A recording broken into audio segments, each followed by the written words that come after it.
Nangyari na nga ho ang pinangangambahan dahil ibinunyag mismo ng chairperson ng Senate Blue Ribbon Committee na nakapuslit na palabas ng bansa ang ilang mga sangkot sa manumalyang flood control project. Ito'y batay sa kanyang mga nakalap na mga impormasyon. Pero hindi umano niya ito mapipigilan dahil wala pa namang kasong silang kinakaharap. Kunin natin ang live report ni Mean Corbera. Mean, binanggit ba ni Senador kung sino itong mga nakapuslit na ng bansa? Alex, hindi pa pinapangalanan pero isa sa mga kontraktor ay pinadalhan ng show cause order ngayong araw para ipaliwanag sa loob ng 3 araw bakit hindi siya aarestuhin o maaring ipakulong ng Senado. Yan ay dahil sa patuloy na pangiisnab sa pagdinig ng Senado. Nagbanta si Senator Marcoleta na hahabulin at ipapaaresto ang sinumang kontraktor at iba pang DPWH officials na mabibigong sumipot sa mga pagdinig ng Senado. Nakalabas na umano ng bansa ang ilan sa mga idinadawit sa maanumalyang flood control project sa bansa. Ayon kay Senator Rodante Marcoleta, ang chairman ng Senate Blue Ribbon Committee, nakatanggap siya ng impormasyon na nasa Amerika ng ilan sa mga contractors na una ng pinangalanan ni Pangulong Bongbong Marcos na nakakuha ng malalaking kontrata sa DPWH. Gayunman, hindi maituturing na tumakas o nagtago ang mga ito at hindi naman sila maaring pigilan ng komite, lalo't wala pa naman silang kinakaharap na kaso. Hindi naman ibig sabihin lumabas dahil doon. Merong nandyan sa ibang bansa. Malay mo, baka umuwi naman sila. Hindi ko naman sinabi na nagtago. Kusang tumakas. Hindi. Kasi sa informasyon, inahanap nga kung present sila, may nagsasabi nga sa ibang bansa. Sa ngayon, inisyuhan na niya ng Blue Ribbon Committee ng show cause order si Edgar Acosta, ang presidente ng High Tone Construction and Development Corporation, na una nang ipinasabpina ng komite pero hindi pa sumipot sa ikalawang hearing nitong Lunes. Sa show cause order, pinagpapaliwanag si Acosta bakit hindi siya dapat ma-cite in contempt.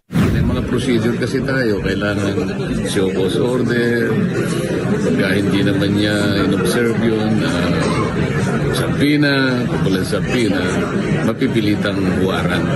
So, para naman hindi na masyado tayong mabalasik. Hindi naman yun ang ating ipakay. Ipakay natin, makatulong sila para mahanap natin ang maraming kasagutan sa maraming tanong na nakabaon sa baha. May una ng kahilingan ng komite sa Bureau of Immigration na isyuhan ng lookout bulletin order o isailalim sa watchlist sina dating DPWH Bulacan 1st District Engineer Henry Alcantara at Bryce Hernandez kasama ang 35 iba pang personalidad.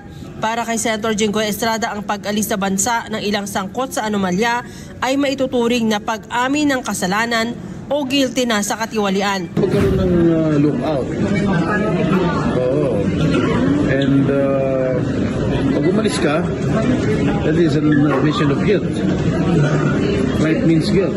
Ngayon, ayon kay Marcoleta, may ilang kontraktor ang nagpadala ng feelers sa kanya na handa umanong tumistigo pero ina-assess pa kung hanggang saan ang nalalaman nito. Kailangan anyang alamin muna gaano kalawak ang kanyang impormasyon sa mga umano'y anomalya sa flood control projects, kung ituturo ba ang mga posibleng kasabwat at kung magtatapat ng buong katotohanan. Alam nila, merong mga feelers, kaya lang, ang aking sinasabi, gusto ko munang makita yung extent ng kanilang sasabihin. Nalalaman siya. Kung wala naman bago, paano naman yun? So, yun ang maganda, ma-determine natin. Ano ba sasabihin mo? Meron ka bang ituturo? Magtatapat ka ba? Pagkatapos, saka natin titimpangin. Samantala, isinampina na ng Senado ang asawa ng tinaguriang Queen of Flood Control na si Sara Diskaya na si Pacifico Diskaya. Si Pacifico ang nakalista na may-ari ng ilan sa 9 na construction companies na ginagamit ng pamilya Diskaya sa pagpasok sa mga government contracts.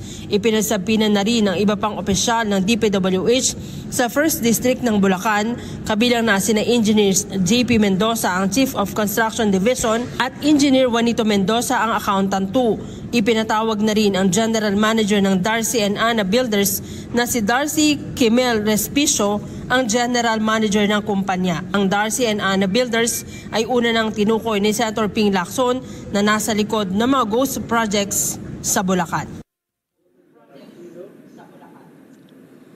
Alex, sa ngayon naipadala na ng Blue Ribbon Committee sa Department of Justice, particular na kay Secretary Boying Remulla, yung kanilang request na maisailalim sa lookout bulletin o watch list yung 35 mga personalidad. Kabilang na dyan yung mga contractors at mga DPWH officials at iba pang idinadawit dito sa maanumalyang mga flood control projects.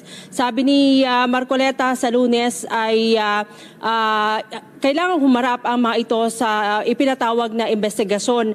Pinag-aaralan na rin, Alex, ng komite na magsagawa ng hearing tuwing Friday o kaya ay Huwebes kung kailan walang sesyon ang Senado para daw maging mahaba yung kanilang pagdinig at investigasyon dito sa maanumalyang issue. Alex. Ay, salamat no na pagtanto nila na gusto ng taong bayan yung medyo mahaba-haba na hearing, hindi yung nagmamadali dahil 2:00 may session na sila. Okay, isang tanong, Mean, sa madaling salita, hindi na papayagan o di kaya hindi na i-entertain ni Senador Marcoleta itong mga pinapadalang representative na mga kontratista at maging na mga DPWH officials. Tama ba ako? Oo, Alex, kasi wala naman daw silang maisasagot. Ang kailangan daw ang nasumagot yung talagang may-ari at nung nakakaalam ng lahat ng proyekto at lahat ng dokumento tungkol dyan sa mga flood control projects. So ibig sabihin sa Lunes, simula sa Lunes, kung may representative na darating dyan, uwi, parang gano'n. Hindi naman papawin, Alex. Pwede naman silang manood at umupo doon sa gallery ng Senado. Pero priority pa rin na nandun sa harapan at sumagot sa tanong ng mga senador yung mga ipinatawag na resource person. Okay, maraming salamat sa iyo, Mean Corvera. Mata natin, dyan po sa Senado. Tawag po ng House Infrastructure Committee si Congressman Saldico para imbestigahan ang umano'y anomalya ng flood control projects. Ayon po kay Infracom Chair Terry Redon, kung may mga dokumento mag-uugnay sa kanya sa mga questionabling proyekto ay ipatatawag po nila ang mambabatas. Sa ulat ng sumbong sa Pangulo, si Ko ang ikalawang pinakamalaking recipient ng flood control projects na nagkakahalaga ng 15.7 billion pesos. Nangungunang mag-asawang Pacifico, Curly Diskaya at si Sara Diskaya na nakakuha daw po ng 31 billion pesos na kontrata kabilang mga ghost flood control projects. Pinangalanan rin po ang SunWest Construction Company ni Ko na nakatanggap ng malaking proyekto noong dating chairman pa ito ng House Committee on Appropriations mula 2022.